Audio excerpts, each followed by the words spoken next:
குழந்தைங்கள்ட்ட இந்த 3 வித பழக்கங்களை நீங்கள் சிறு வயதிலேருந்து நீங்கள் கட்டுப்படுத்தலை அப்படின்னா ஃப்யூச்சரில் அவங்க எந்த காலத்துலேருந்து நீங்கள் திருத்த முடியாது. இது உண்மை. ஏன்னா நிறைய அனுபவ ரீதியாக நான் சொல்ல வரேன். நான் அதில் முதல் விஷயத்தை பார்த்தீங்கன்னா இந்த சாப்பாடு, இந்த உணவு பழக்கங்களை நிறைய பேர் என்ன பண்ணுறீங்க அப்படின்னா குழந்தைங்களுக்கு இந்த டேஸ்ட்டு தான் பிடிக்கும் அப்படிங்கிற மாதிரி இந்த டேஸ்ட்டை பேஸ் பண்ணியே கொடுக்குறீங்க. ரொம்ப அவனுக்கு இந்த ஜங்க் ஃபுட்டில் தான் ரொம்ப டேஸ்ட் இருக்கும், அந்த ஸ்வீட் ரொம்ப அதிகமாக பிடிக்கும், இந்த மாதிரி ஆயில் ஐட்டங்கள்லாம் ரொம்ப பிடிக்கும் அப்படின்னு சொல்லிட்டு அது ரிலேட்டடாகவே கொடுத்துட்டே இருக்கீங்க. அதனால் என்ன பண்ணிடுறாங்க, அந்த டேஸ்ட்டுக்கு அடிக்ட் ஆகி அதை தவிர விட நல்ல சத்தான உணவுகள் எடுக்க மாட்டேங்கிறாங்க. இதை பற்றி நான் ஆல்ரெடி ஒரு வீடியோ போட்டிருக்கேன். இருந்தாலும் இப்போ அதை திரும்ப போடுறதுக்கு ரீசன் இதுதான்.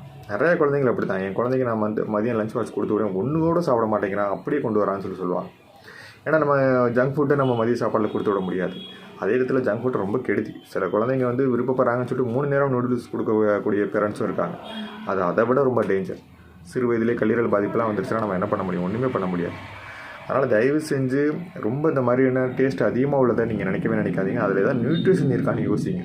எது கொடுத்தாலுமே சரி, இப்போ ஒரு கேக் கொடுக்குறீங்கன்னா அதில் நியூட்ரிஷன் இருக்கான்னு பாருங்கள். இல்லைன்னா அந்த கேக்கை ஒதுக்குங்க, ஒன்றும் தப்பே கிடையாது. என்ன கலந்துருக்குன்னு யோசித்து கொடுக்குறதா நீங்கள் உங்கள் குழந்தைங்களுக்கு ரொம்ப ஆரோக்கியம். அதில் வந்து டேஸ்ட் மட்டும் இருக்குங்கிற மாதிரி நீங்கள் கொடுத்தீங்கன்னா அது உங்கள் குழந்தைங்களுடைய பிடிவாதத்துக்கு ரொம்ப உறுதுணையாக போயிடும். அதுக்கப்புறம் அந்த மற்ற ஆரோக்கியமான உணவுகளை விட்டுருவாங்க. ஒன்று. 2வது பார்த்திங்கன்னா பொழுதுபோக்கு. இதைத்தான் நம்ம நிறையா பேச வேண்டியிருக்கு. இன்றைக்கி நிறையா பேரண்ட்ஸ் வந்து என் பையன் வந்து ஒரு மணி நேரம் பார்க்குறான், 2 மணி நேரம் பார்த்துக்கிட்டு இருக்கான் அப்படிங்கிற மாதிரி கொடுத்துட்டு கடைசியில் இன்றைக்கி நிறைய குழந்தைங்க என்ன பண்ணுறாங்க, ஸ்கூலுக்கே போக மாட்டேங்கிறாங்க. 6வது படிக்கிற பையன், 7வது படிக்கிற இப்படி ஒரு கொஞ்ச நாள் வந்து அந்த மொபைலுக்கு அடிக்ட் ஆன பசங்க எனக்கு ஸ்கூலே வேணாம், நான் வீட்டிலே இருக்கிறேன் அப்படின்னு சொல்லிட்டு நிறைய பேர் ஸ்கூலுக்கு போகாமல் சில குழந்தைங்களும் இருக்காங்க. அந்த ஸ்கூலுக்கு அனுப்புறதே பெரும் பிரச்சனையாக இருக்குது. பொழுதுபோக்கு உங்கள் கண்ட்ரோலில் வைங்க. தயவு செஞ்சு இந்த மாதிரி சினிமா, டிவி, மொபைல் காட்டலாம் தயவு செஞ்சு காட்டாமல் இருக்கிறதே நல்லது. அது பொழுதுபோக்கே கிடையாது. உங்கள் குழந்தைகளுடைய மனதை வந்து ரொம்ப அழிச்சக்கூடிய விஷயம். ஒரு சிந்திக்க விடாது, எதுவுமே பண்ண விடாது. ஃப்யூச்சரை பற்றியான எந்த சிந்தனைகளும் வராது. தவறான பழக்கங்களை கொண்டு போய் விட்டுரும்.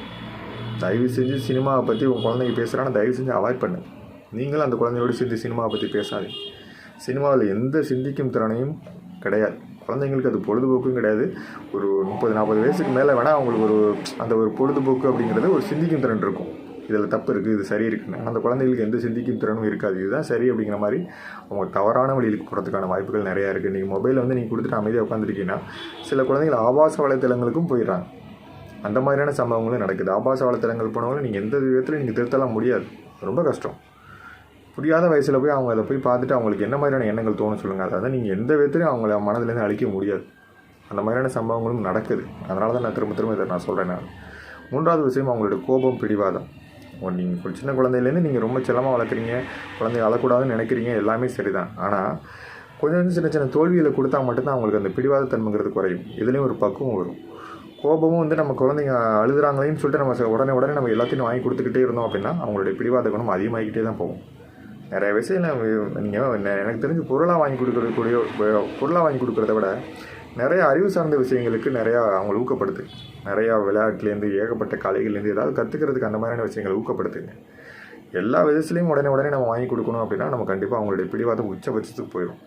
இன்றைக்கி வந்து ஃபியூச்சரில் பார்த்தீங்கன்னா சில பேர் வந்து எனக்கு பைக் வாங்கியே கொடுத்தாங்கன்னு சொல்லிட்டு சூசைட் பண்ணிக்க போகக்கூடிய சில ஸ்டூடெண்ட் கூட இருக்காங்க.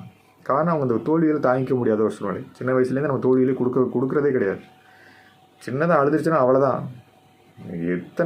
இவ்வளோ நைட்டானாலும் அதை போய் வாங்கி கொடுத்துட்டு தான் நம்ம மறுவேளை பார்க்குறோம். அதனால தான் அந்த குழந்தைங்களுடைய பிடிவாதம் ரொம்ப உச்சபட்சத்துக்கு போயிடுது. தோல்வியிலே தாங்க முடியாமல் நிறையா குழந்தைகள் என்னென்னமோ தவறான முடிவுகள் எடுக்கிறாங்க. இன்றைக்கி பைக் வாங்கி கொடுக்க சொல்லி அடம்பிடிக்கிற அத்தனை குழந்தைகளுக்கும் அப்பா அம்மா வந்து என்ன ஏழ்மையாக இருந்தாலும் சரி, தினக்கூலியாக இருந்தால் கூட எனக்கு நீ பைக் வாங்கி கொடு, எதாவது விற்று வாங்கி கொடு, வீட்டை விற்று வாங்கி கொடு, இல்லை நான் எங்கேயாவது திருடி கூட நான் வந்து எடுத்துக்கிறேன்னு சில பேர் பண்ணக்கூடிய வேலைகளும் இங்கே நடந்துக்கிட்டு தான் இருக்குது. அந்த அளவுக்கு இன்றைக்கி வந்து நிறைய பேர் குழந்தைகள் மாறிட்டாங்க. அதுலேருந்துலாம் நீங்கள் மாற்றணும் அப்படின்னா நிறையா இந்த 3 விஷயங்களையும் கண்டிப்பாக சின்ன வயசுலேருந்து நிறையா பழக்கப்படுத்தணும்.